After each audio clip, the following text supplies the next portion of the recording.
ডিম ও ডাল দিয়ে আজকে নতুন একটি রান্না করব। তার জন্য ডিমটা প্রথমে ভালো করে লালচে করে ভেজে নেব।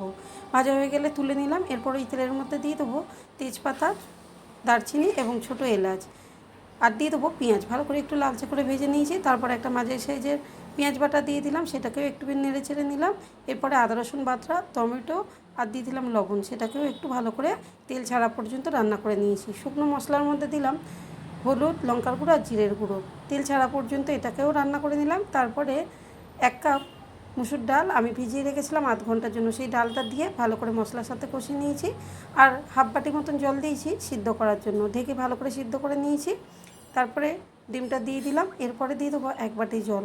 ভালো করে 10 মিনিটের জন্য ফুটিয়ে নিয়েছি। ফোটানো হয়ে গেলে ধনেপাতা আর গরম মশলা দিয়ে ভালো করে নাড়াচাড়া করে নিলাম।